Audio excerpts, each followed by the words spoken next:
más light, porque todavía no logro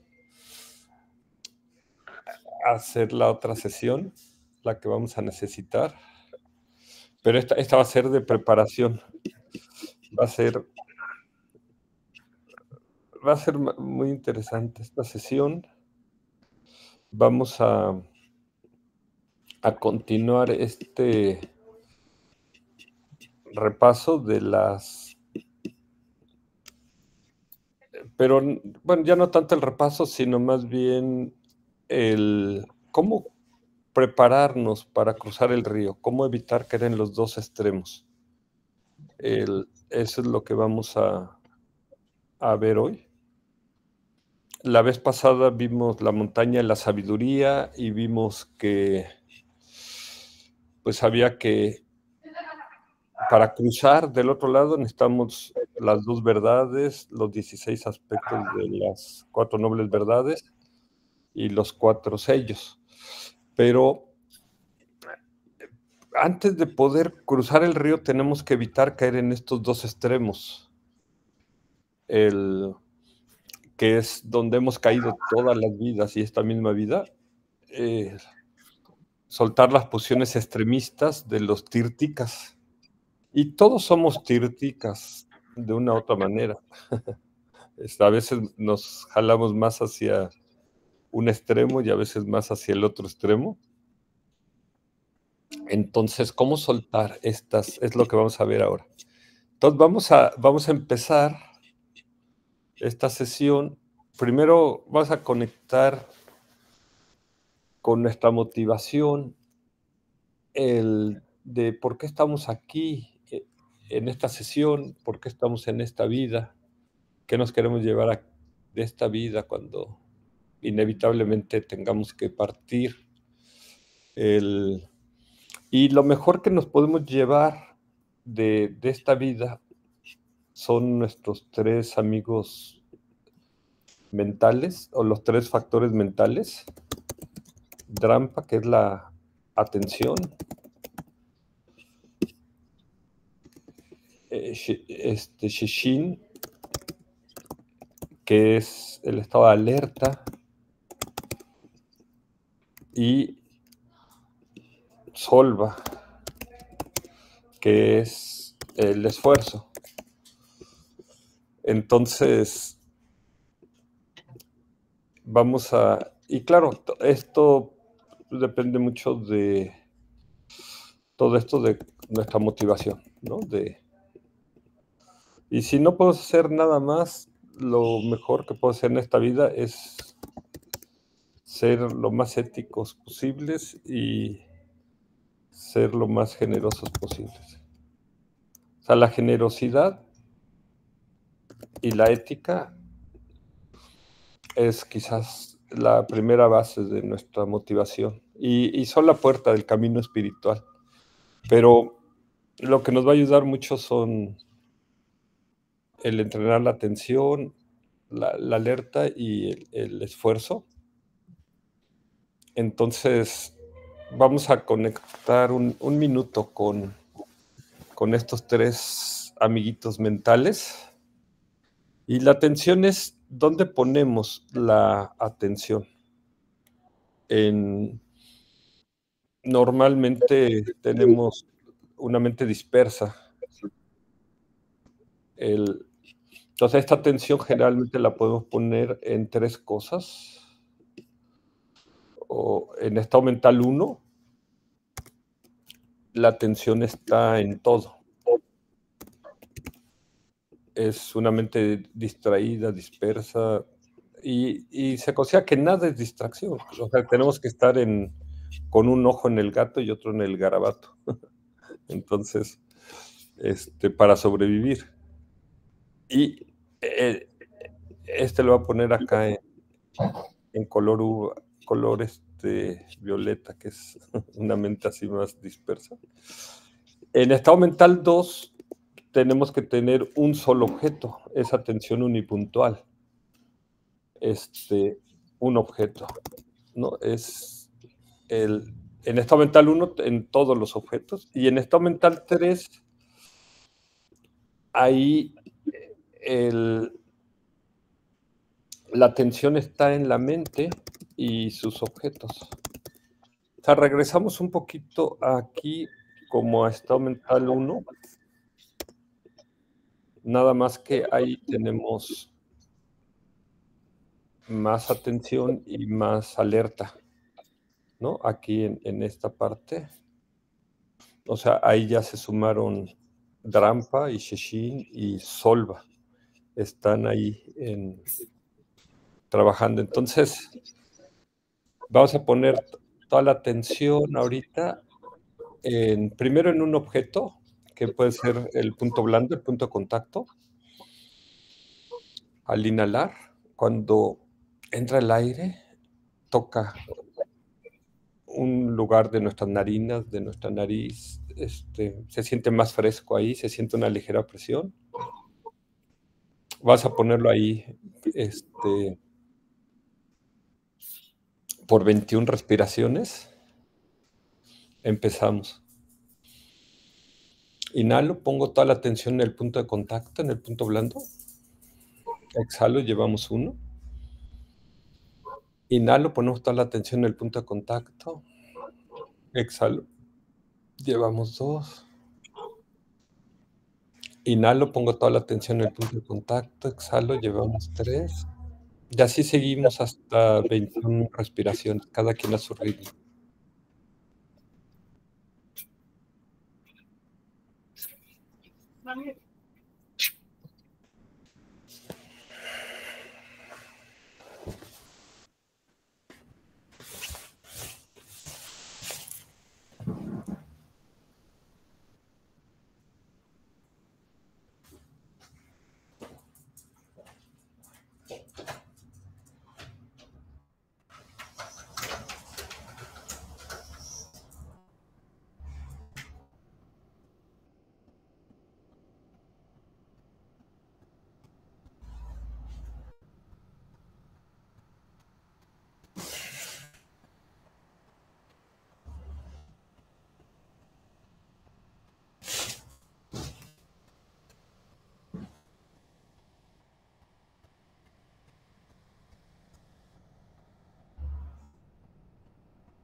Ok, y ahora vamos a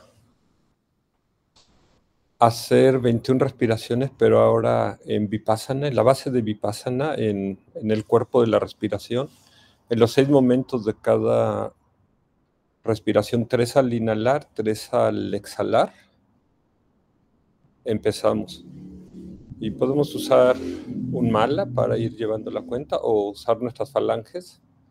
Inicia, dura y termina una inhalación. Inicia, dura, termina una exhalación. Inicia, dura, termina una inhalación. Inicia, dura, termina una exhalación. Inicia, dura, termina una inhalación. Inicia, dura, termina la exhalación. Y seguimos cada quien a su propio ritmo hasta completar 21 respiraciones en Vipassana.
Ok, y ahora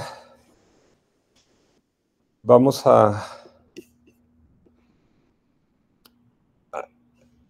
irnos a estado mental 3. Ahí vamos a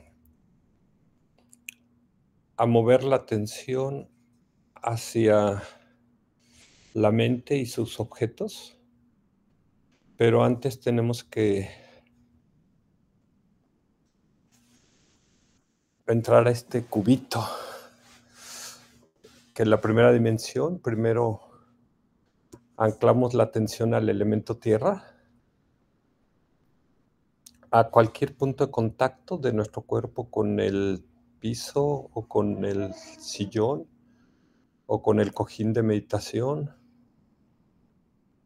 Ahí donde sentimos ese contacto es el elemento tierra, lo que nos soporta, lo que nos sostiene. Esto nos ayuda a bajar la atención de la cabeza al cuerpo o de la mente al cuerpo.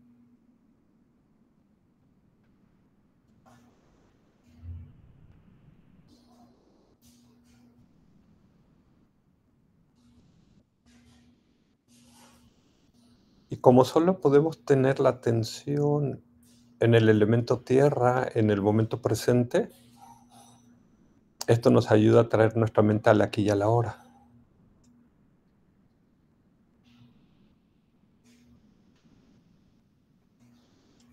A traer nuestra mente al momento presente.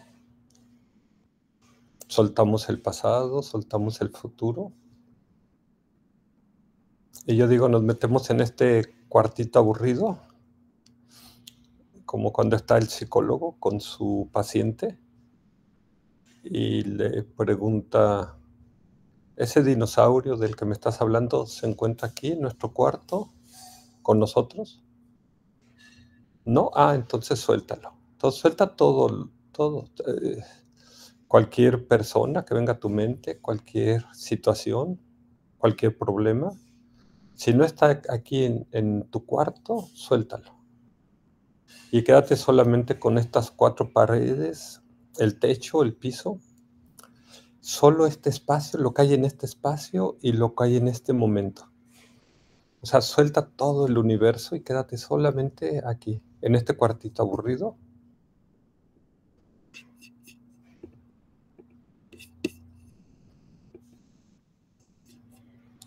Aquí ponemos toda la atención. Hola Margarita, buenas noches, bienvenida.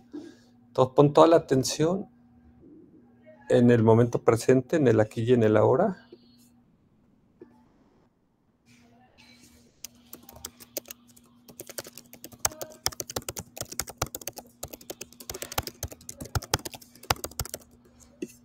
Y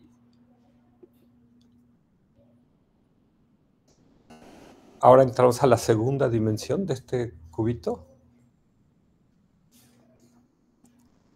Soltamos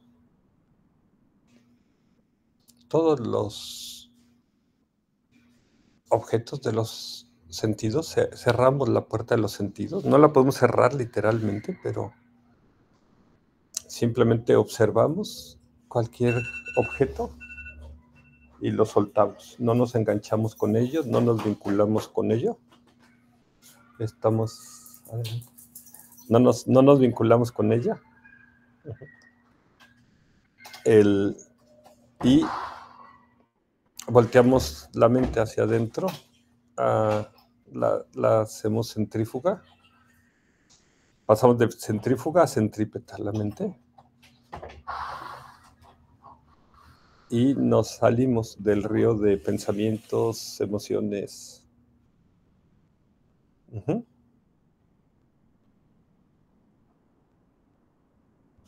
Ya sea que nos sentamos en una piedra en medio del río o nos salimos del río.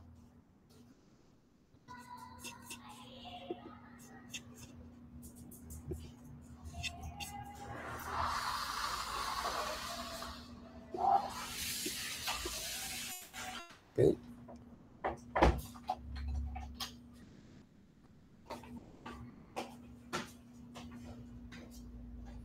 Y ahora en la tercera dimensión ponemos a Drampa la atención en la mente y los objetos mentales.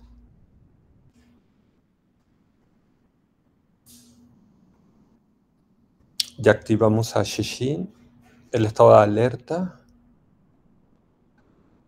Vemos que la mente no esté en estado mental 1, con una mente distraída, dispersa, pero tampoco en estado mental 2, con una mente en atención unipuntual. O sea, que no estemos meditando y tampoco estemos distraídos.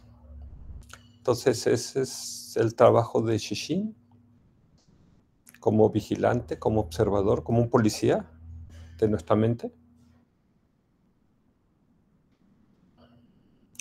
Pero no rechazamos nada, no generamos nada, no fabricamos nada, no modificamos nada, solo estamos como el chinito, solo mirando todo el espectáculo de nuestra mente, el escenario de nuestra mente. Pero con Solva, nuestro tercer amigo mental, lo bajamos al mínimo. Bajamos el esfuerzo, la energía al mínimo, pero sin perder la atención ni el estado de alerta.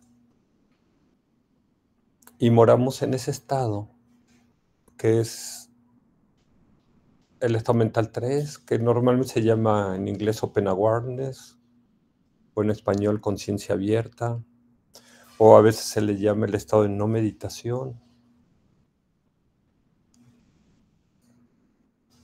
Pero totalmente atentos a nuestros tres amigos mentales, a Drampa, a Shishin y Solva.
Ok, y vamos a tratar de mantener este estado mental 3 lo más que podamos a lo largo de toda la sesión. Generamos la mente de la bodichita para liberar a todos los seres del océano del sufrimiento, de la existencia cíclica. Voy a alcanzar la iluminación, la budeidad completa, y para ello tomo refugio en la triple joya. Tomo refugio en el Buda, tomo refugio en el Dharma, tomo refugio en la Sangha. Tomo refugio en el Buda, tomo refugio en el Dharma, tomo refugio en la Sangha. Tomo refugio en el Buda, tomo refugio en el Dharma, tomo refugio en la Sangha. Y vamos a hacer la solicitud de enseñanzas. Semche namchi sampadan lojiche dragjita guar chechuntun montempaji choji corlo cordusol. Semche namchi sampadan lojiche dragjita guar chechuntun montempaji choji corlo cordusol. Viendo las diferentes motivaciones e inteligencias de los seres sensibles, por favor giren la rueda del Dharma, del Mahayana, Theravada y las tradiciones comunes. Para los seres de acuerdo a su motivación y a su inteligencia, de los vehículos grandes y pequeños, girar la rueda del Dharma. Imploramos. Y vamos ahora para que nos ayude a subir a la montaña de la sabiduría, vamos y bueno, para cruzar al otro lado de la montaña, vamos a leer el Sutra del Corazón de la Sabiduría, el Prajnaparamita Hridaya Sutra.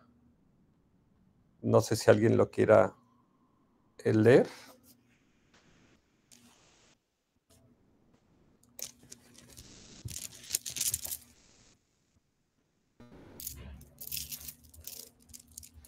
Ok, yo lo leo. Ok, vamos a... Dice el Sutra del Corazón de la Sabiduría, el Prajnaparamita Hridaya Sutra. Om, homenaje a la noble y bella perfección de la sabiduría. El noble Bodhisattva Avalokiteshvara meditaba en el cauce profundo de la perfección de la sabiduría. Miró abajo y vio que los 5 skandhas son vacíos, y así se liberó del sufrimiento. Aquí, oh Shariputra, la forma es vacío, el vacío es forma. La forma no difiere del vacío, el vacío no difiere de la forma. Lo que sea forma es vacío, lo que sea vacío es forma. Así también son las sensaciones, percepciones, impulsos y la conciencia. Vente. Aquí, oh No Shariputra, puedes estar en la máquina. todos los fenómenos son... Aquí, oh Shariputra, todos los fenómenos son vacíos, no son producidos o aniquilados, ni impuros ni inmaculados, ni incompletos ni enteros. Así, Shariputra, en el vacío no hay forma, ni sensaciones, ni percepciones, ni impulsos, ni conciencia. No hay ojo, oído, nariz, lengua, cuerpo, ni mente. No hay formas, sonidos, olores, sabores, tactos, ni objetos mentales. No hay conciencia de los sentidos. No hay ignorancia ni extinción de ella, ni hay todo lo que procede de la ignorancia, ni vejez ni muerte, ni extinción de la vejez y la muerte. No hay sufrimiento, ni su causa, ni su cese, ni sendero de liberación. No hay conocimiento, ni logros, ni falta de ellos. Así, Shariputra, el Bodhisattva libre del apego, se apoya en la perfección de la sabiduría y vive sin velos mentales. Así se libera del miedo con sus causas y alcanza el nirvana. Todos los Budas del pasado, del presente y del futuro se despiertan a la suprema y perfecta iluminación, apoyándose en la perfección de la sabiduría. Conoce que Prajnaparamita es el gran mantra, el mantra de gran sabiduría, el mantra más elevado que jamás ha sido igualado y que extingue todos los sufrimientos. Escucha la verdad infalible de Prajnaparamita. Gate Gate Paragate Parasangate Bodhisvaha. Así termina el corazón de la perfección de la sabiduría. Y vamos a recitar 21 mantras, pero antes vamos a purificar y bendecir el mala. Vamos a repetir 7 veces este mantra y luego soplamos 3 veces sobre el mala con el halo de la garganta y lo frotamos como si lo estuviéramos lavando o purificando. Empezamos. Om Ruchira Mani Pravartaya Hum. Om Ruchira Mani Pravartaya Hum. Om Ruchira Mani Pravartaya Hum. Om Ruchira Mani Pravartaya Hum. Om Ruchira Mani Pravartaya Hum. Om Ruchira Mani Pravartaya Hum. Om Ruchira Mani Pravartaya Hum.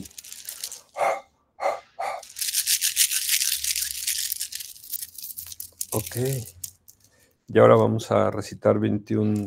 Eso aumenta el poder de los mantras. Dicen más de 1,000,000 de veces. Entonces, como que conviene hacerlo. Vamos entonces a recitar el mantra de la perfección de la sabiduría 21 veces.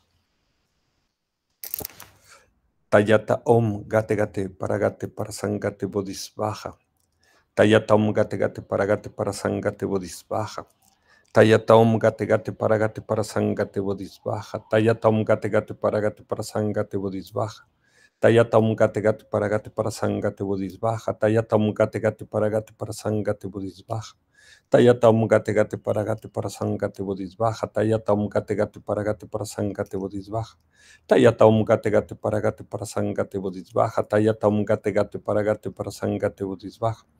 Tayata Om Gate Gate Paragate Parasangate Bodhisvaha. Tayata Om Gate Gate Paragate Parasangate Bodhisvaha.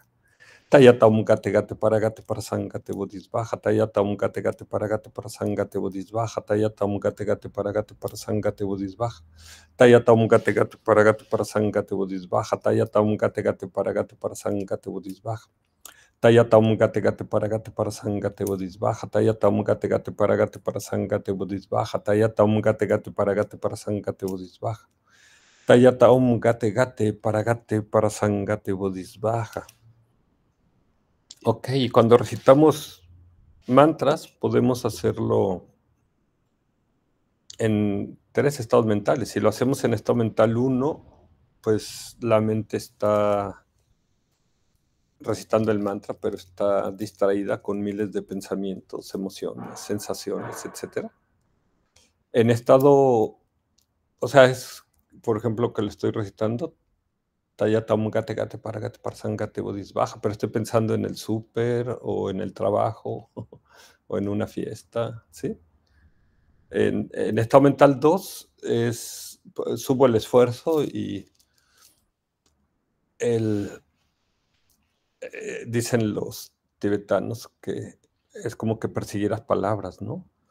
Tayatam gate gate parasangate bodhisvaha, tayatam gate gate parasangate bodhisvaha. O sea, pero al subir el esfuerzo corres el riesgo de que aumente la dispersión de la mente, la agitación mental. Y el otro es en estado mental 3, que es estar atento, alerta y con la energía baja, pero observando qué está pasando en tu mente y unir el mantra con tu mente. Tayatam gate gate parasangate bodhisvaha, tayatam gate gate parasangate bodhisvaha, tayatam gate gate parasangate bodhisvaha. Entonces la atención está en el mantra, pero también está en tu mente. ¿Qué está pasando allá? O sea, el mantra se convierte en un objeto mental y estás observando las dos cosas, tu mente y el mantra, y Shishin está alerta de que no te distraigas, que no estés meditando, pero que tampoco esté tu mente enganchada en la distracción y bajando el esfuerzo. Entonces va a tener mucho más poder. Tiene poder, poquito si lo haces la repetición del mantra en estado mental 1. Tiene mucho más poder si lo haces en estado mental 2, pero tiene mucho más poder cuando lo haces en estado mental 3. Y al principio el mantra va a estar está en nuestra cabeza, luego lo bajas a la garganta y luego lo bajas al corazón. O sea, cuando logras, o sea, al principio el mantra está fuera de ti, es algo ajeno, extraño, en palabras o idiomas raros. Luego lo introyectas, pero de una manera impura, hasta que logras, hasta que surge dentro de ti totalmente puro ese mantra. Porque ya te fundiste con el mantra y entonces ya rompiste la dualidad. Ya te fuiste más allá de la dualidad. Ok, entonces vamos a empezar hoy.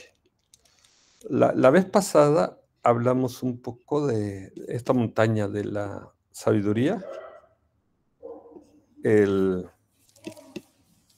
Y mostramos esta imagen y le explicamos, ¿no? Dónde están las distintas escuelas. Pero básicamente el secreto es el de evitar los dos extremos, el extremo de la existencia y el extremo de la inexistencia, en el que caen los tirtikas o extremistas. Entonces, que son el extremo de la existencia, en tibetano les llaman takta, y el extremo de la inexistencia cheta, y queremos llegar al camino medio, que le llaman tañe. Entonces, todos somos un poquito o takta, o cheta, o tañe, ¿no? Estamos en uno de estos dos extremos, o ya estamos en el camino medio, ¿sí? Entonces, en un extremo es el extremo de la existencia. Es cuando estamos acá. Y el otro es el extremo de la no existencia. Y el otro es el camino medio, que es el de la vacuidad, que donde tenemos las dos verdades, ¿no? La verdad convencional y la verdad última. Y la vacuidad no es la nada, porque si nosotros pensamos que la vacuidad es la nada, si pensamos que esto es igual a nada, entonces ya caímos en el extremo de la no existencia, ya nos fuimos para acá, ¿sí? Y si pensamos que la vacuidad es solamente una manera en que es, le decimos a las cosas, a lo que existe, entonces ya caímos en el extremo de la existencia. Entonces es algo muy sutil la vacuidad. Entonces tenemos filosóficas para...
Creo que sí se desconectó Yuri, ¿no?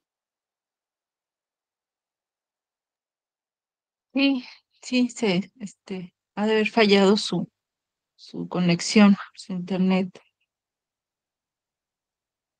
Ah, ok, yo pensé que era yo, hasta puse un mensaje. No, Pero bueno, sí, lo yo creo que esperamos un falló. rato, ¿no? Sí, sí, sí, seguro se vuelve a conectar.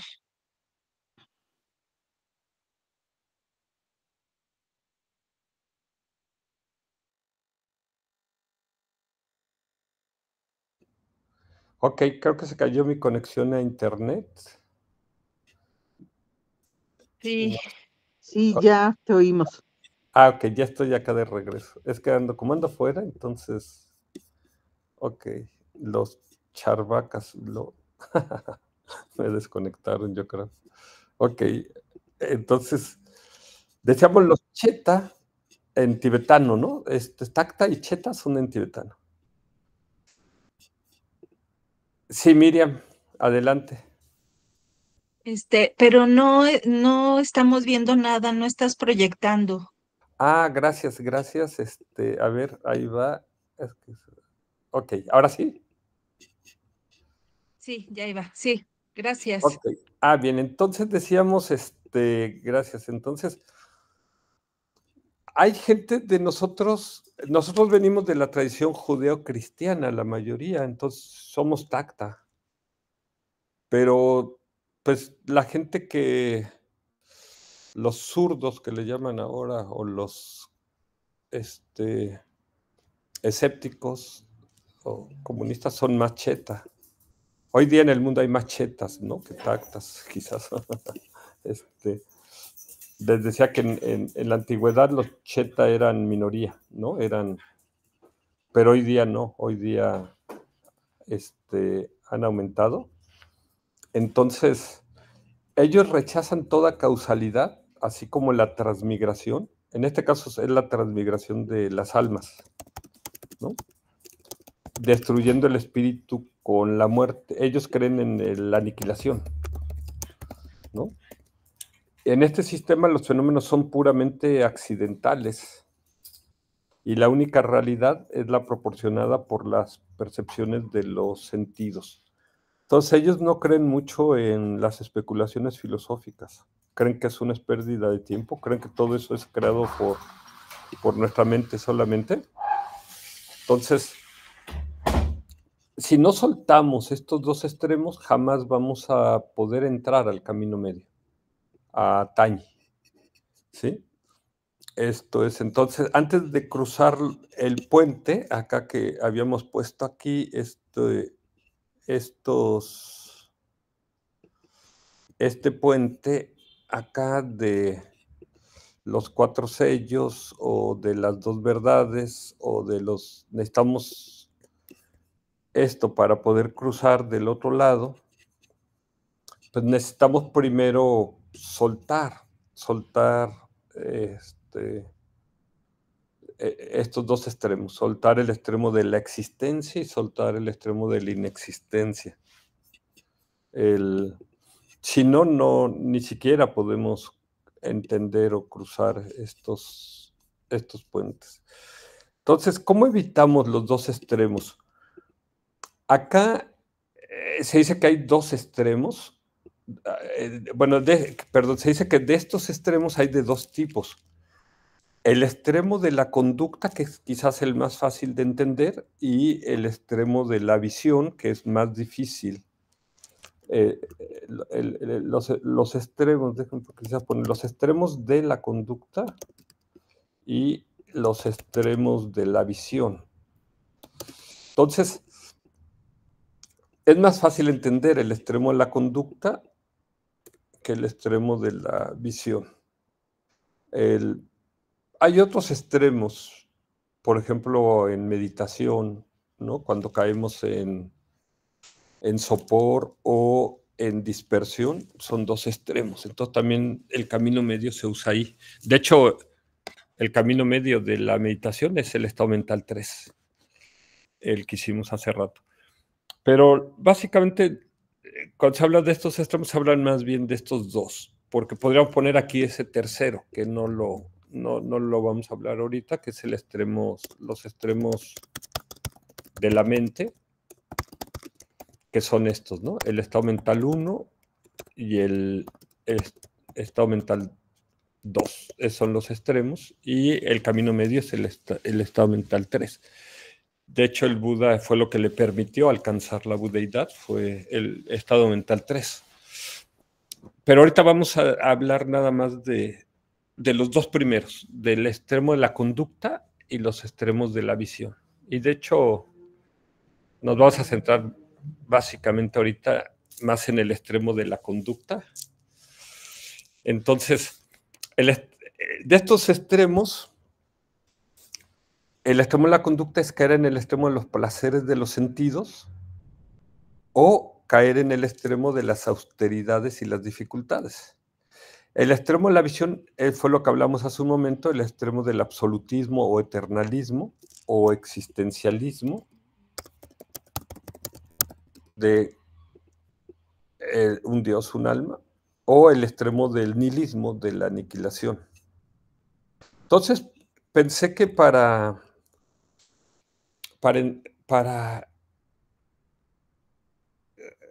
un poco conocer un poquito más estos extremos, es mejor oírlo de un gurú, de un lama, y elegí este texto de Khenchen Trangu Rinpoche, que está en este libro de Vivid Awareness, las instrucciones mentales de Khenpo Ganchar, que es la meditación que hicimos la vez pasada y que si tenemos tiempo la vamos a repetir hoy al final. En este texto, Vivid Awareness, él va explicando esta poderosa meditación que hicimos, que ayer, como comentábamos, hay gente que no necesita ninguna explicación. Es más, las explicaciones se vuelven un obstáculo, o sea, lo distraen, entonces hay gente que dice, no, déjame nada más conectar con el gurú, conectar con sus instrucciones, conectar mi mente con la mente del gurú, y ya es todo, no necesito ninguna explicación, ¿no? Y está bien eso. Y hay gente que es más rollera como yo y que dice, no, necesito, a ver, ¿quién es ese gurú? ¿Quién es Khenpo Ganchar? ¿Y quién es Khenchen Trangu? ¿Y por qué se llama el libro así? ¿Y cuándo dio esta meditación? Y explícame palabra por palabra, párrafo por párrafo. Y sí, también es bueno conocer la biografía del gurú y eso nos conecta con él, nos identifica con él. Entonces, tú velo como para algunos esto será como basura, así decir, no necesito nada de esto y ya nada más me quedo con la práctica. Y otros, en cambio, dicen, no, yo necesito primero, como preséntame al gurú, explícame su vida, explícame todos los detalles. Entonces, para los que necesitan esas explicaciones, vienen en este libro de Vivid Awareness. No he encontrado una versión en español. Entonces, y vamos a leer aquí, ¿cómo nos explica los dos, cómo evitar los dos extremos? ¿Cómo nos lo explica Khenchen Trangu a partir de esta meditación, de estas instrucciones mentales de Khenpo Ganchar? Entonces dice, evitando los dos extremos. Cuando el Buda enseñó el Dharma, dijo que no debemos caer en los extremos. Hay dos tipos de extremos, extremo de visión y extremos de conducta. En términos de los extremos de conducta, el primero es caer en el extremo de los placeres de los sentidos. En la primera parte de su vida, el Buda nació como príncipe, hijo de un gran rey, y tenía todas las posesiones que podía necesitar, pero no sentía ningún apego a ellas y las abandonó. Renunció a su reino con todas sus riquezas y placeres. El Buda vio que nada de eso tenía esencia, así que renunció a todas estas cosas placenteras.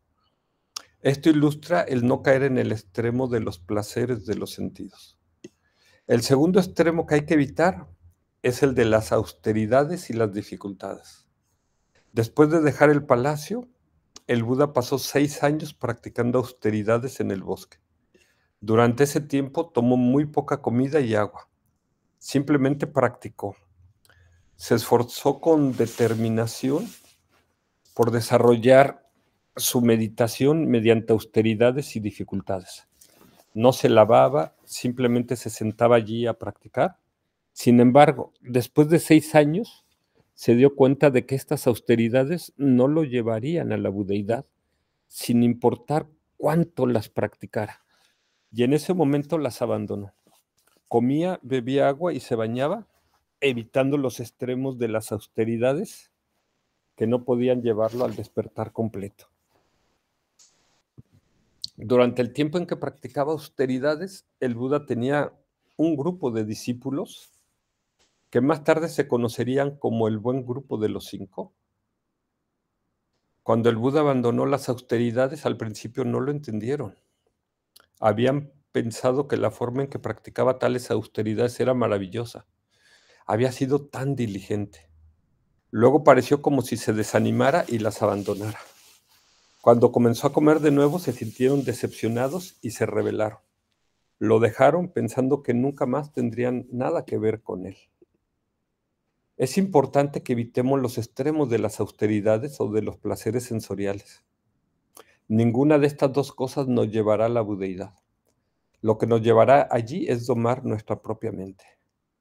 Entonces podremos desarrollar la meditación samadhi, que nos llevará a la budeidad completa y perfecta. Esto es lo que el Buda comprendió. Después de bañarse y comer, fue a Bodh Gaya y se sentó bajo el árbol Bodhi. Pensó para sí mismo: me sentaré aquí y meditaré hasta alcanzar el despertar completo y perfecto. Y eso fue lo que hizo, sentarse en profundo samadhi hasta que despertó a la budeidad completa y perfecta. Una vez que lo logró, perfeccionó todas las cualidades de la realización y abandonó por completo todo lo que había que abandonar, realizando el Dharma profundo, puro y pacífico. Comprendió: profundo, pacífico, sencillo, luminoso, no compuesto. Este Dharma que he encontrado es como el néctar. A quien quiera que se lo enseñe no podría entenderlo. Y así, sin hablar, me quedaré en este bosque. El Buda comprendió la naturaleza del Dharma tal como es, profunda, pacífica, libre de elaboraciones, luminosa y no compuesta. Pero también pensó que aquellos a quienes se le enseñara no serían capaces de comprenderla. Es difícil de encontrar, y así, para crear la percepción de que el Dharma es raro, se sentó en perfecto samadhi, en soledad en el bosque durante 7 semanas, disfrutando de su maravillosa meditación sin enseñar el Dharma. Mientras estaba allí, sentado, para crear la percepción de la grandeza del Dharma, los dioses Brahma e Indra descendieron y le suplicaron que enseñara y girara la rueda del Dharma. El Buda estuvo de acuerdo y se preguntó a quién debería enseñar primero el Dharma. Mientras estaba sentado en samadhi, miró dentro de su meditación y vio al buen grupo de los 5 que se había rebelado contra él unas semanas antes. Pensó que debía enseñarles el Dharma. Como estaban en Varanasi, fue allí para hacer girar la rueda del Dharma para ellos. En ese momento, el buen grupo de los 5 había decidido entre ellos que no querían tener nada que ver con Siddhartha. Al principio había sido un príncipe, pero no podía manejar eso. Más tarde intentó hacer austeridades, pero tampoco pudo manejar eso. No podía manejar nada, pensaron. Así que acordaron que ninguno de ellos le diría una sola palabra, ni escucharía una sola cosa de lo que dijera. Ni siquiera reconocerían su presencia, simplemente se sentarían y lo ignorarían. Pero cuando llegó el Buda era glorioso, era tan majestuoso que primero uno se levantó y se arrodilló ante él, luego un segundo y un tercero, y pronto todos estaban arrodillados sobre su rodilla derecha, la rodilla izquierda levantada y las manos unidas en oración en sus corazones. Fue la magnificencia del Buda lo que hizo posible que regresaran a él y luego hizo girar la rueda del Dharma para ellos. ¿Cuál rueda del Dharma hizo girar primero el Buda? El Buda se dio cuenta de que tenía que enseñar el Dharma progresivamente, por lo que primero enseñó la verdad relativa, luego la verdad última y luego las instrucciones sobre cómo alcanzar el resultado último. Así enseñó las 3 ruedas del vehículo fundamental, el gran vehículo y el mantra secreto Vajrayana, en ese orden. Entonces aquí decía Confucio que si fuera él el gobernante del mundo, pues lo primero que haría sería arreglar las definiciones de las palabras, porque no todas las palabras significan lo mismo para todos. Entonces, y bueno, más una vez que han pasado 3000 años. de que sean estas enseñanzas. Pero Kunsan, ella y aquí Trangú Rinpoche enfatizan estos 3 giros de la rueda del Dharma, que hemos hablado poco de ellos. Este esquema, de hecho, es de Kunsan. Entonces dice, ok, el primer giro de la rueda fue de las 4 nobles verdades. Luego el segundo giro fue, que se le conoce como sin características. Y el tercer giro es de la perfecta diferenciación. Entonces, aquí, ¿qué fue lo que enseñó? Dice Trangú Rinpoche. Entonces, primero habló el del primer giro fue de las 4 nobles verdades. Básicamente aquí lo que enseñó es lo que existe, y lo que está enseñando es la verdad relativa. ¿Sí? Y eso es lo que podemos entender, porque todos nosotros estamos ahí en la verdad relativa, la verdad convencional. Entonces es lo que nos es más familiar. Y aquí básicamente lo que enseñó es, hay sufrimiento, cuál es la causa del sufrimiento, hay la liberación del sufrimiento o la cesación, y cuál es el camino para lograrlo. ¿Dónde lo enseñó? Aquí en el Parque de los Servios, en Sarnath, en Varanasi, ¿sí? En Benares, ¿no? Cerca del río Ganges, ¿sí? Es un lugar muy, muy espiritual, pero de muchas, no solo de budistas, sino de todas las escuelas filosóficas prácticamente. En el segundo giro enseñó el Sutra del Corazón, y aquí habló de lo que no existe, por eso habla de la verdad última. Cuando dice no hay ojo, no hay oído, no hay nariz, no hay lengua, no hay, ¿sí? Cuerpo, ¿sí? ¿Dónde lo enseñó? En la montaña del Pico Los Buitres, en Rajiri, cerca de la Universidad de Nalanda, ¿no?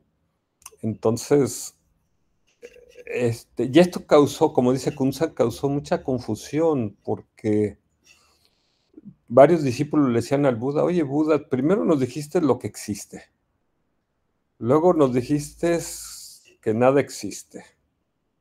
Entonces ya nos confundimos, entonces acláranos qué existe y qué no existe. Y entonces por eso dio este tercer giro, que es el de la perfecta diferenciación, donde aclara qué existe y qué no existe. Hay algunas tradiciones, algunos linajes que sí hablan de que hubo un lugar específico donde lo dio, pero básicamente no importa tanto el lugar, sino esto es lo que se enseñó el Buda en la escuela filosófica prasángika mayámica, que son las enseñanzas que aclaran que de hecho no hay separación entre la verdad relativa y la verdad última. No hay dualidad entre estas dos, ¿sí? Y es a donde queremos llegar, hasta arriba de la montaña de la sabiduría, a entender esto. Y decíamos, ¿por qué no empezamos por aquí? Porque esto es muy sutil. Entonces tenemos que ir de lo burdo a lo sutil hasta lo muy sutil, y sobre todo para ver el valor, ver y disfrutar esta sabiduría, esta gran enseñanza que da acá el Buda. Entonces, según Kunsan, en el primer giro el Buda enseñó las 4 verdades, donde afirma cierta existencia de los fenómenos. Luego enseñó la segunda rueda, donde incluye todas las enseñanzas sobre la realidad última, todas las enseñanzas sobre la perfección de la sabiduría, el Sutra del Corazón. Entonces, cuando nosotros leemos el Sutra del Corazón, ese pertenece al segundo giro de la rueda del Dharma. Y luego, aquí los discípulos le dijeron, Buda, ¿qué es esto? Primero nos dijiste que las cosas existen acá en el primer. Ahora nos dices que las cosas no existen. ¿Qué existe y qué no existe? Ya estamos totalmente hechos, aquí diríamos en México, hechos bolas. Ya nos confundiste. Y entonces aquí el Buda dio la enseñanza de la perfecta diferenciación para explicar cuáles cosas existen y cuáles no existen. Aunque hay muchas opiniones sobre la existencia y bueno, eso es lo que vamos a ir viendo en las escuelas filosóficas, hasta que nos quede totalmente claro qué existe y qué no existe. Y ahí vamos a entender el Sutra del Corazón como nunca lo hemos entendido, en toda su belleza, en toda su profundidad. Sí, por eso es que lo recitamos al principio, para que nos vaya preparando para llegar a ese gran momento. Pero hoy veíamos los extremos de la conducta y me voy a detener un poquito en esto para que veamos, ok, ¿cuál es la metodología? ¿Cómo tenemos que proceder?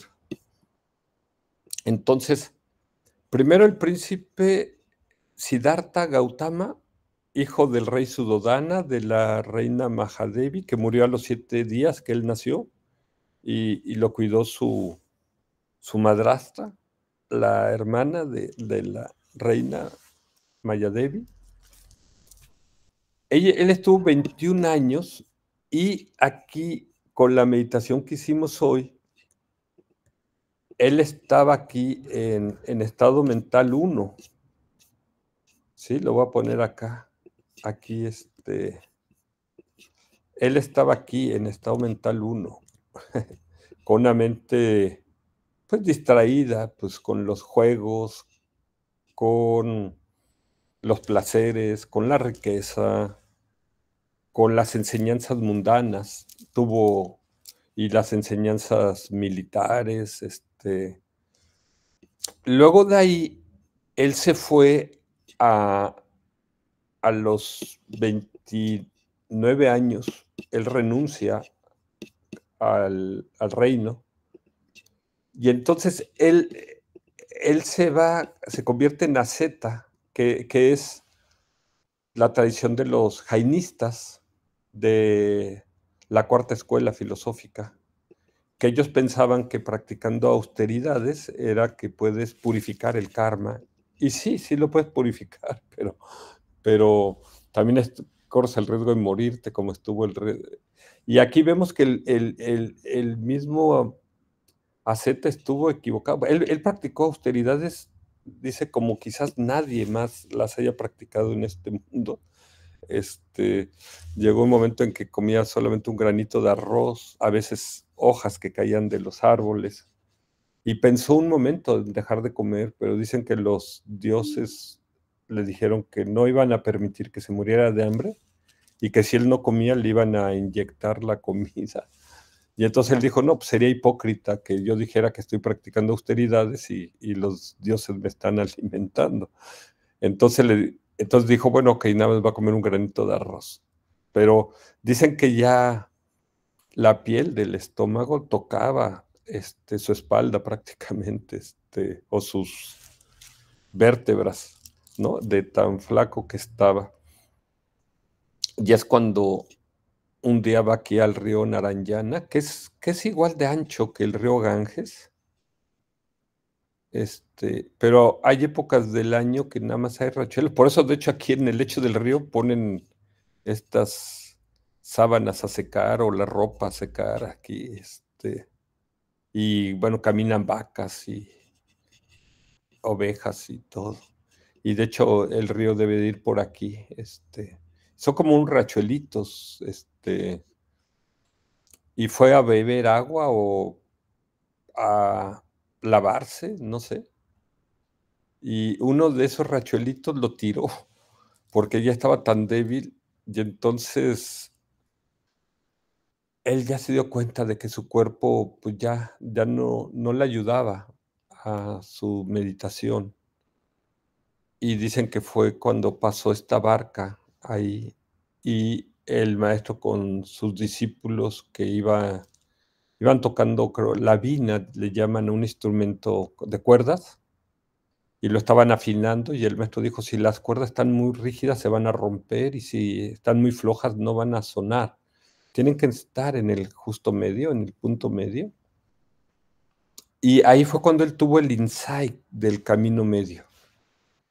Entonces, él, cuando se sienta acá, en el árbol Bodhi, él no se sienta a meditar, como aquí meditó en 6 años. De hecho, tuvo 2 grandes maestros de meditación, Alara Kalama y, bueno, no me acuerdo el nombre del otro. Le enseñaron las yanas, le enseñaron cómo lograr el samadhi, las 4 yanas mundanas y transmundanas, y las 4 yanas transmundanas. Pero él vio que también en la meditación él estaba cayendo en un extremo, que es el de controlar la mente. Y sí lo necesitamos, o sea, necesitamos la atención unipuntual, pero él recordó que cuando tenía, unos dicen 7 años, otros dicen que 12 años, un día lo dejaron bajo un árbol y él entró en estado mental 3. Era un poco como lo que decía ayer Dulce con la meditación de naturalmente liberar todo lo que encuentres, de Khenpo Ganchar. Decía, wow, esta meditación te mete directito a estado mental 3. Entonces, él entró directamente a estado mental 3 a los 12 años, sin ninguna instrucción, ningún esfuerzo. El problema es que no sabía, él ni siquiera qué había hecho, no sabía por qué se había entrado y luego no volvió a entrar ahí. Entonces, cuando se sentó aquí en el árbol Bodhi, él recordó esa meditación o esa no meditación, que no es estado mental 1, que mucha gente confunde. No estaba, o sea, el Buda no es, bueno, ahí todavía era el Asceta Gotama, no estaba meditando, estaba en open awareness, en conciencia abierta, en no meditación, ¿sí? Pero bueno, si le decimos esto a la gente, que el Buda estaba no meditando, pues entonces la gente piensa que se había regresado a estado mental 1, a la mente dispersa de un príncipe. Entonces, primero fue asceta, luego príncipe. Entonces fue acá 29 años príncipe, luego 6 años asceta. Y luego nosotros no necesitamos el camino medio, dicen que hay cuatro caminos para hacerlo. No necesitamos puede ser como laicos, como monjes, como ascetas o como yogis o yoginis. Los 2 primeros son gregarios, son en comunidad, ¿no? Ya sea con una familia o con un monasterio. Y los otros 2 son más en soledad, ¿sí? Ya sea en una montaña, en un bosque, en una cueva. O sea, se apartan de la sociedad estos. Pero como probaron los 84 Mahasiddhas, nosotros podemos alcanzar esto mismo sin dejar la vida del hogar, sin dejar la vida de familia. Por eso es tan importante el Mahamudra, ¿no? Porque nos enseña que no importa cuál de estos 4 caminos sigamos. Entonces, él vio cuando estuvo ahí en el río Narayana que ni como príncipe lo había logrado, que es como tener las cuerdas muy flojas, o ni como asceta, que es tener las cuerdas muy rígidas, que necesitaba el camino medio, pero no es como en la guitarra, en la vina, al afinar, que logras un punto medio entre estos 2 extremos, sino como nos explica Lama Rinchen, es un nivel, una dimensión superior, ¿sí? Que es lo que necesitamos para afinar tanto la conducta como la filosofía, como la meditación. Eso es lo que necesitamos hacer y eso es lo que nos va a ayudar las escuelas filosóficas a ir afinando nuestra visión, ¿sí? Para lograr ver la verdad, tener la sabiduría, ¿no?, del camino medio y luego poder meditar en ello, y eso es lo que nos permite lograr la liberación. Entonces, pero son 8 pasos los que tenemos que dar.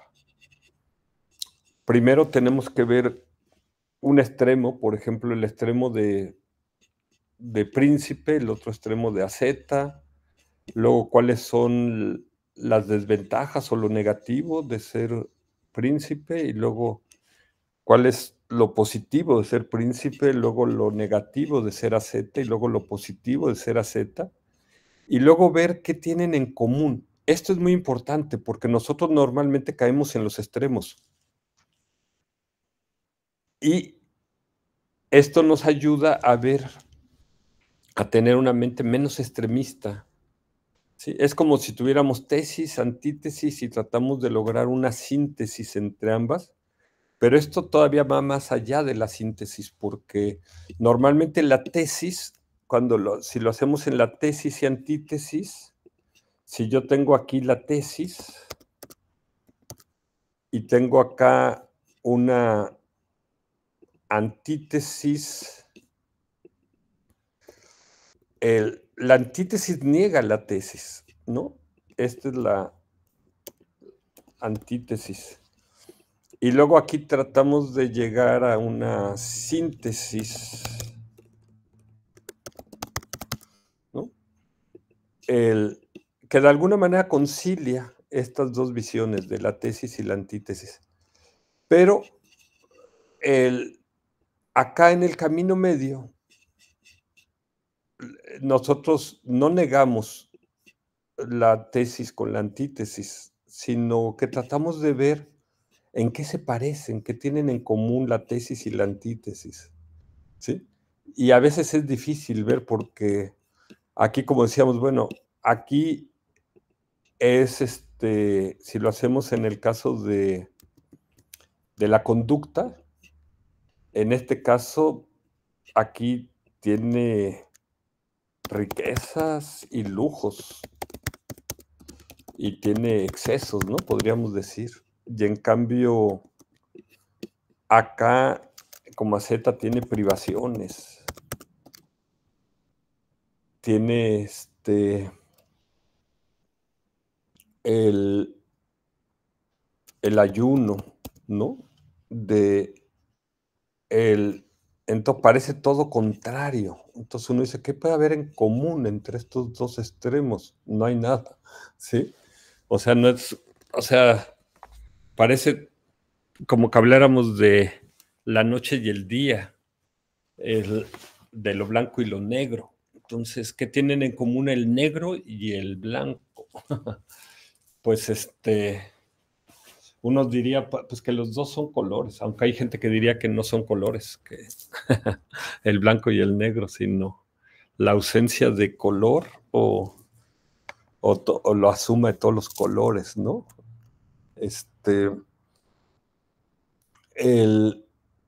Pero hay algo en común, ¿no? En esto, y entonces aquí es lo que se busca.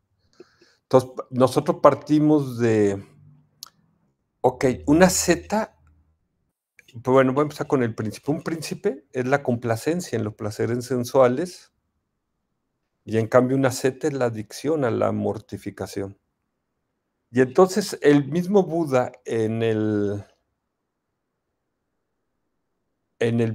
primer discurso de la puesta del movimiento, la rueda del Dharma, que se conoce como el Dharma Chakrapavartana Sutra, o sea, el sutra que pone en movimiento la rueda de la doctrina, él mismo dice que ser príncipe es bajo, vulgar, ordinario, innoble y sin beneficio. Pues como nosotros no lo hemos sido, nos parece que es todo lo contrario a esto. O sea, lo vemos como que es algo maravilloso, ¿no? Algo deseable. Pero un príncipe tiene los recursos y tiene el tiempo para estudiar y practicar, pero tiene tantos placeres que luego no lo hace, ¿no?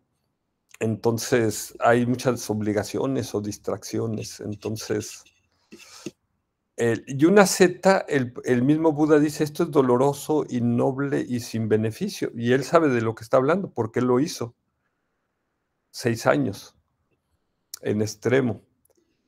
Pero la ventaja de esto pues, es la renuncia a los placeres mundanos y la purificación del karma. Pero, ¿qué tienen en común? Ninguno de los dos te lleva a la liberación, te lleva a la budeidad, ¿sí? Uno tiene en exceso y otro tiene en carencia. Pero el problema no son las cosas. El príncipe tiene mucho dinero, tiene muchos bienes, muchos objetos, joyas. El asceta renuncia a todo. El problema no son las cosas, es la vinculación a las cosas. Hay yogis como Milarepa que dejaron todo y lograron la iluminación, o sea, como asceta, o él como yogi más que asceta. Pero también hay practicantes espirituales que eran muy ricos y que el mismo Buda les dijo que no abandonaran su riqueza, como el caso de Anathapindika, que era uno de los grandes benefactores o donantes del Buda y de sus sangha o de su comunidad espiritual. Uno peca de más y otro peca de menos. Uno se apega al placer y el otro a la mortificación. Es decir, ambos se apegan a las sensaciones. Hay que soltar las sensaciones, que es lo que hacemos para entrar al estado mental 3. Cerramos la puerta de los sentidos y nos dejamos de identificar con el cuerpo y los sentidos sensoriales. Y esto hasta la primera escuela, los Nayáyicas, y la segunda escuela, los Samkhyas, lo plantearon, que ese era el camino. Pero el camino medio que planteó el Buda era el de las 4 nobles verdades, y de la cuarta noble verdad, que es el octuple noble sendero, o el triple entrenamiento de ética, meditación y sabiduría, o lo que se plantea la filosofía mayámica, ¿no? Que es y el mismo Buda decía cuando lo logró que este camino medio genera la visión, genera el conocimiento, conduce a la paz, que conduce a la sabiduría, conduce a la iluminación, conduce al nirvana, ¿no? Este es el camino que queremos nosotros seguir, ¿no? Y es el que vamos a estar tratando de subir.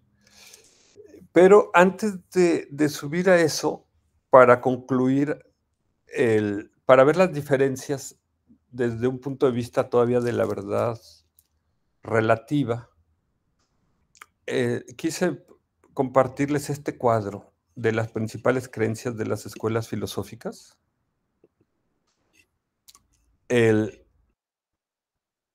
Con algunas de las variables, como la vida, el alma, Dios, muerte, karma, qué es lo espiritual, qué sentido tiene la vida, y en qué coinciden y en qué se separan estas principales creencias, estas principales escuelas o religiones, tanto de la India como la visión teísta, que esta no existía en la India, esta columna, pero es a la que estamos nosotros más vinculados, porque venimos de esta tradición judeocristiana.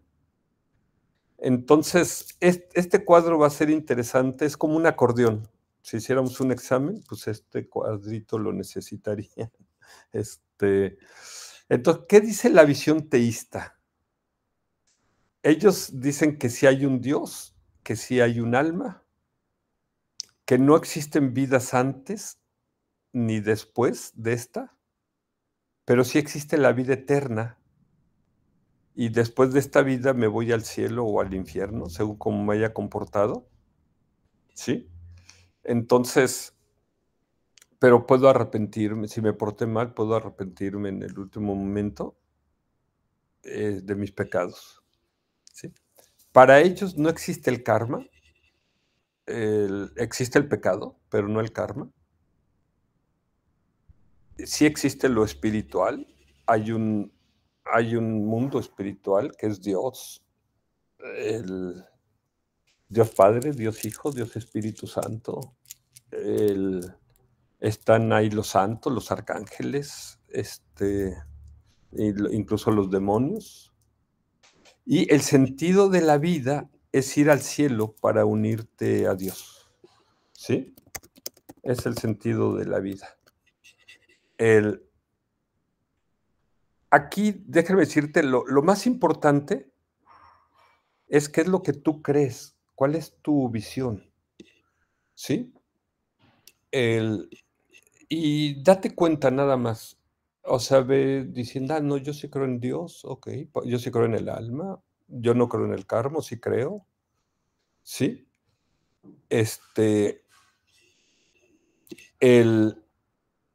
Entonces, porque es básicamente entender, es como el espejo que decimos aquí en las escuelas filosóficas, ¿dónde te reflejas tú? Y lo primero es que, ok, ¿qué creo yo? ¿Qué veo? Y eso te va a ayudar a que luego digas, ok, ¿y ahora hacia dónde me quiero mover? Para que puedas ver cómo avanzar en tu desarrollo espiritual, en tu camino espiritual. Luego puse aquí las 4 escuelas filosóficas no budistas de la India antigua. Aquí estamos hablando de la primera escuela, los Nayáyicas, la segunda, los Samkhyas, la tercera, los Mimamsakas, la cuarta, los Jainistas. Ellos dicen sí existen vidas pasadas y futuras, creen en la reencarnación, ellos sí creen en el alma y es esa alma la que transmigra de vida en vida, ¿sí? Luego, en donde se diferencian es su visión de la divinidad. Para la primera escuela, los Nayáyicas, ellos creen que existe un Dios absoluto, Brahma, ¿sí? La segunda escuela, que son los Samkhyas, ellos dicen existe un principio universal, Prakriti, y un alma universal, que es Purusha, ¿sí? La tercera escuela, los Mimamsakas, ellos dicen que los seres de las 4 castas surgen de las distintas partes de Brahma, o surgen del cuerpo de Brahma, distintas partes o cuerpo de Brahma, ¿no? Entonces, ellos, no todos, o sea, algunos creen en que Brahma es un dios creador o salvador, etcétera, pero básicamente en lo que coinciden es en esa parte de que las 4 castas salieron de Brahma. Y la cuarta escuela de los jainistas, ellos no creen en ningún dios. Perdón. O sea, creen que hay un paraíso de consumación universal. Es más, no creen que existan seres como Budas o Arhats, bodhisattvas. Ellos creen que hay maestros que sí van más avanzados que uno en el camino y son a los que ellos respetan. En cuanto a la muerte, la primera escuela cree que tu alma puede unirse a Brahma. La segunda escuela plantea que tu alma se puede unir a Purusha. Lo tercero es que tu alma puede ir al paraíso de los devas. Y la cuarta escuela, que tu alma puede ir al paraíso de la consumación universal. Para las 4 escuelas sí existe el karma y sí existe lo espiritual. Y el sentido de la vida es liberarte del sufrimiento, aunque para la tercera escuela, los Mimamsakas, solamente puedes liberar provisionalmente mientras te mantengas pegado a tu deva, ¿sí? Y para la segunda escuela, bueno, mientras Prakriti y Purusha no se vuelvan a unir, ¿no? Porque entonces vuelve a generar el caos. Luego viene la tercera columna, la visión de los Lokayatas, que dicen, solo existe esta vida, no existe el alma, no existe Dios, no existe nada después de la muerte, solo la aniquilación, no existe el karma, por tanto, no existe nada espiritual, solo lo material que podemos ver y tocar, y el único sentido de la vida es la felicidad hedonista. Aquí por eso se les decía a esta escuela que habían llegado lejos, y quizás en algunas cosas aciertan, como que quizás no existe el alma, no existe un Dios creador o salvador,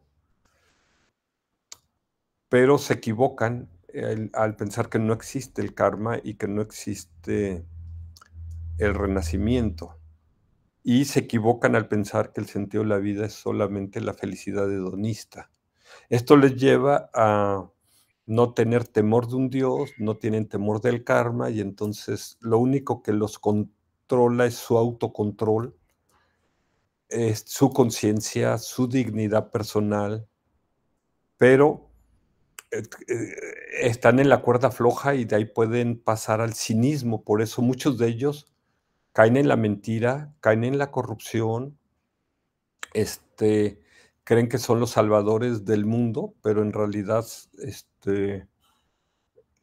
creen, por ejemplo, que es que con el comunismo vamos a crear un mundo más justo, mejor que el mundo de Dios.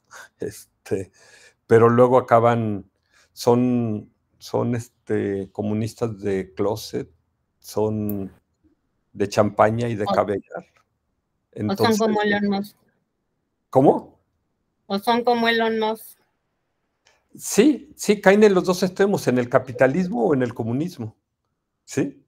Ese es el extremo de un Lokayata, que caen en un materialismo extremo o en una negación absoluta de la espiritualidad, ¿no?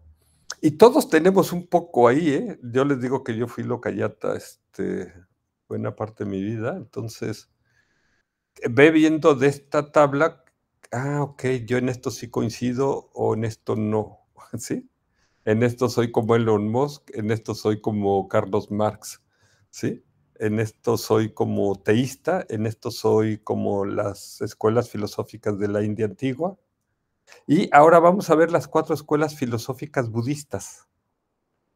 Ellos dicen, existen vidas pasadas y futuras, no creen en la reencarnación ni en la transmigración de las almas, como las 4 escuelas filosóficas.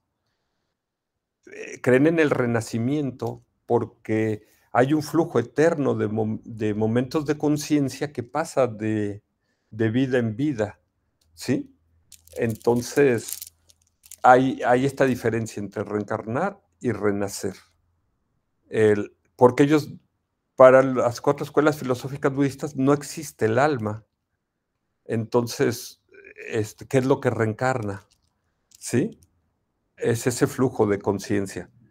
Para los budistas no existe un Dios creador ni un Dios salvador, pero no niega un Dios absoluto.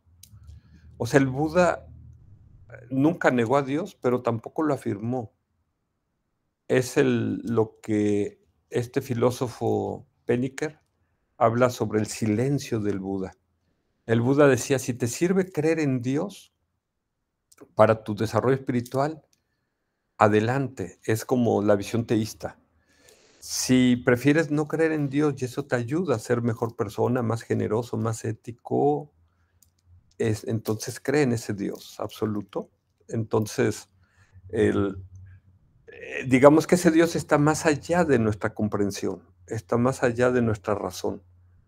Entonces, el Buda por eso no habla de ese Dios, porque para algunos lo van a necesitar, como los teístas, y otros, en cambio, les sale urticaria, como a los locayatas. Entonces, y luego las 4 escuelas filosóficas, cada quien da su interpretación de la divinidad, y el propio Lama Rinche nos explica los distintos caminos que hay entre cómo se va apreciando la divinidad, que no voy a entrar ahorita en eso, pero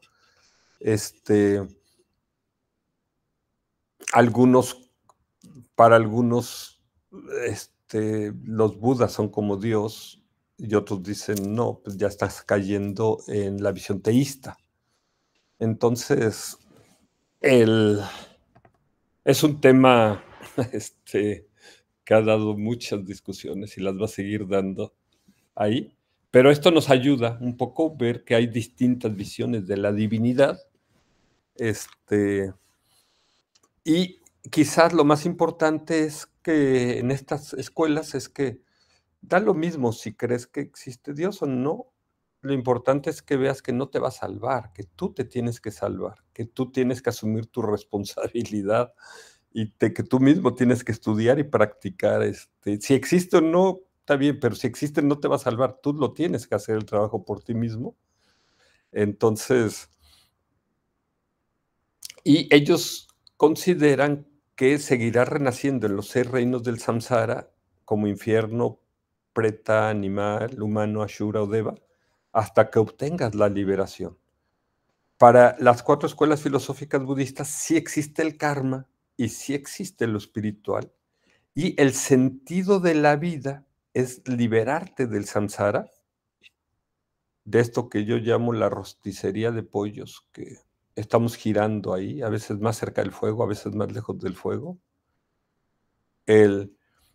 Y aquí va a haber diferencia entre el budismo Hinayana, o a veces, que no es exactamente el Theravada, pero que lo que creen que puedes lograr es la liberación del sufrimiento, y el budismo Mahayana, que considera que puedes alcanzar incluso la iluminación como un Buda, y que el mayor sentido de la vida incluso no sería ni siquiera ese, sino sería el de un bodhisattva, el de la bodhicitta, que busca liberar a todos los seres más que su propia iluminación, o sea, que pospone su iluminación con tal de seguir ayudando a liberar a los seres. Entonces, como vemos aquí en esta tablita, vemos las coincidencias y las divergencias de estos 4 paradigmas, y no conozco otro, porque prácticamente estos abarcan todos. Por ejemplo, la visión teísta abarca a los católicos, los cristianos, los judíos, a los musulmanes, las 4 escuelas filosóficas no budistas, de aquí salían, decíamos, 360 combinaciones de estas. Los locayatas, pues, son los materialistas de hoy día, los escépticos, los que no creen en ninguna religión, no creen en nada espiritual. Y la parte de los budistas, que luego los vamos a tener que dividir en 4, porque estas 4 escuelas van a ir de lo más burdo a lo más sutil. Entonces quería terminar ahí hoy con esta tabla, para ya luego entrar a la próxima sesión, ahora sí, ir con los puentes de las 2 verdades, luego las 4 nobles verdades, que son lo que primero enseñó el Buda, y los 16 aspectos de esas 4 nobles verdades, y cómo se relacionan con los 4 sellos, ¿no? Entonces, esto es lo que nos permite cruzar del otro lado para ya luego empezar a ver estas 4 escuelas filosóficas budistas. Entonces, vamos a terminar hoy. Vamos a hacer nuevamente esta meditación tan poderosa, que ayer le explicamos un poquito más, para los que lo necesitan, no todo el mundo lo necesita, pero hoy no vamos a dar ninguna explicación, simplemente la vamos a hacer para cerrar y que esto nos ayude para, que es el otro camino para subir a la montaña, sin ninguna explicación, sin ninguna filosofía, simplemente con la meditación o la no meditación, que nos ayude el gurú a subir hasta allá. Entonces, vamos a terminar haciendo naturalmente liberar todo lo que encuentres. Esta instrucción concisa, y son 3 paginitas nada más. Entonces, vamos a empezar. Dice, naturalmente liberar todo lo que encuentres. Una instrucción concisa para integrar la naturaleza de la mente. Por Khenpo Gangsher. Y dice, la experiencia placentera es el resultado del mérito, mientras la insatisfacción es producto de la acción negativa. Esta es simplemente la inequívoca manera en que son las cosas, por lo que es necesario identificar tanto los méritos como las malas acciones. Inicialmente, debemos identificar cuerpo, habla y mente, y una vez reconocidos, debemos determinar cuál es el principal agente de las acciones, tanto meritorias como negativas. Te puedes estar preguntando, ¿cuál es más importante? La mente es soberana. Como se dice, el cuerpo nos sirve de formas positivas y negativas. La mente es como un rey que todo lo controla. El cuerpo y el habla son como sirvientes que están bajo el mando de la mente, su monarca. A menos que primero tenga un pensamiento sobre algo, sea este bueno o malo, no hay manera de que el cuerpo lo ejecute o de que el lenguaje lo exprese. Reconoce que la mente está detrás de toda acción. Pero, ¿qué es la mente? ¿Existe o no? Definitivamente no puede existir como algo, y debido a que no posee ni color, blanco, amarillo, rojo, verde, ni forma, cuadrada, triangular, etc., no puede verse que exista. Tampoco es completamente inexistente, ya que esta conciencia soberana no es otra cosa que nuestros propios incesantes pensamientos y recuerdos. El glorioso Ranjun Dorje expresó, la mente no es algo que existe, porque ni siquiera los Budas la han visto, ni tampoco es inexistente, ya que es la base del samsara y el nirvana. Aquí concluye la parte preliminar, la parte principal de la práctica. Siéntate cómodamente, relajado y a gusto. Ahí puedes sentarte como quieras, o puedes estar acostado, o parado, o caminando. Y si puedes tener la espalda recta, ayuda mucho. No hay necesidad de pensar en nada. Simplemente descansa naturalmente sin fabricar nada.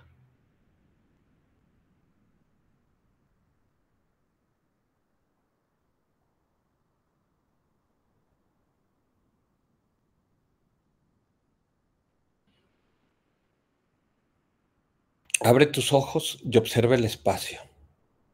Mantén tu boca ligeramente entreabierta y respira de manera natural.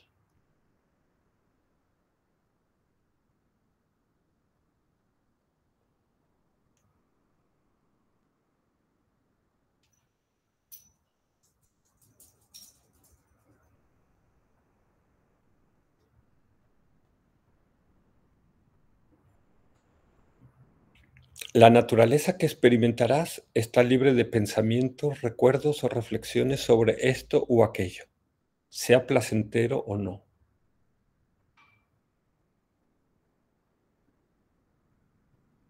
Es la mente en sí misma, clara, vívida, aguda y desnuda.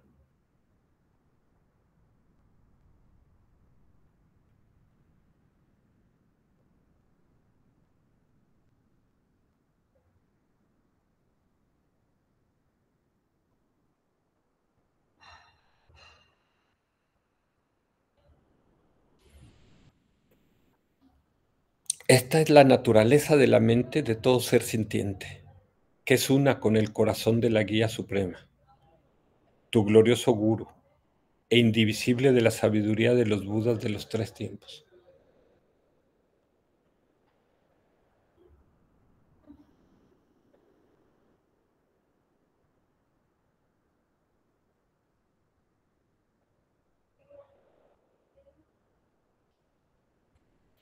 No es otra cosa que el Mahamudra del Dharmakaya, la gran perfección luminosa, el camino junto con su resultado, Lamdre, la compasión y vacuidad entrelazados. Podemos poner muchos nombres, pero todos se reducen a lo mismo. Ranjun Dorje dijo: todo es ni falso ni verdadero, como el reflejo de la luna sobre el agua, dicen los sabios. La mente ordinaria no es otra cosa que el Dharmadhatu, la naturaleza búdica. Mira directamente lo que sea que surja y no trates de modificarlo. Simplemente descansa.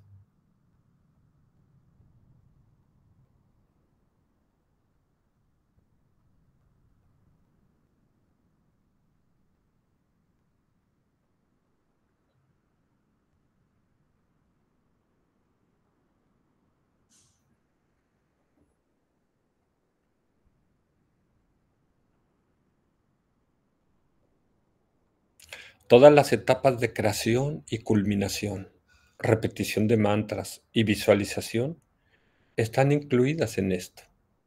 Debes aprender a distinguir en esta práctica de la distracción. Si estás enfocado y naturalmente relajado, eso es conciencia, donde no hay ni ganancia ni pérdida. Sin embargo, si estás distraído, siquiera un poco, puede que caigas en la aversión y la preferencia y la acumulación de acciones positivas y negativas, que son el combustible para vagar en el samsara. Aprende a distinguir entre conciencia y mente o pensamientos. Confía en la estabilidad de la primera y purifica los segundos, que se acumulan como nubes. La esencia de las técnicas para tomar la enfermedad como parte del camino, las emociones destructivas, el estado intermedio y la confusión para mejorar el camino, es simplemente descansar en el estado natural. No hay necesidad de aburrirlos con más detalles. El erudito realizado, Ganshar Wampo, brindó gentilmente estas instrucciones a un grupo de alumnos reunidos en Shedrup Darjeeling, la escuela Trangu Tashi Sholing, el 7º día del 6º mes en el año del pájaro de fuego. Mangalam, que todo sea auspicioso. Que así sea. Que así sea. Que así sea. Que así Que sea. así sea. Muchas gracias. Esta meditación es más poderosa de lo que podemos imaginar, ¿no? Entonces, nos lleva hasta arriba de la montaña de la sabiduría por un atajo, ¡fum!, fulminante. Si quieren saber un poquito más de por qué y todo esto, pueden ver la sesión de ayer grabada, ahí para los que requieran rollo o explicaciones. Pero no es necesario, si no lo necesitas, no, nada más haz esta meditación de vez en cuando, conecta tu mente con la mente del gurú, ¿sí? De tu propio gurú, que puede ser Khenpo Ganshar o puede ser cualquier otro gurú, o Guru Rinpoche si no tienes alguno, o el Dalai Lama, o el que tú conectes, Lama Rinchen o Lama Sondru, conecta. Funde tu mente con la mente del gurú y déjate guiar por estas instrucciones y solitas, estas te llevan hasta arriba. Entonces, las vamos a ir explicando poco a poco para los que necesitan un poco de explicación. Entonces, muchas bendiciones, pasen una bonita noche y que logren la liberación para ayudar a liberar a la mayor cantidad posible de seres. Muchas bendiciones a todos. Linda noche. Gracias, Gracias, Jerry. Salvador. Gracias. Buenas Gracias. Buenas noches. noches. Gracias, Teresa. Miriam. Buenas noches. Gracias, Gracias. María Luisa. Gracias, Margarita. Hasta luego. Hasta Descansa. luego. Gracias. Hasta luego. Buenas noches. Hasta luego. Buenas Buenas noches. Que te noches. mejores, María Luisa. Gracias.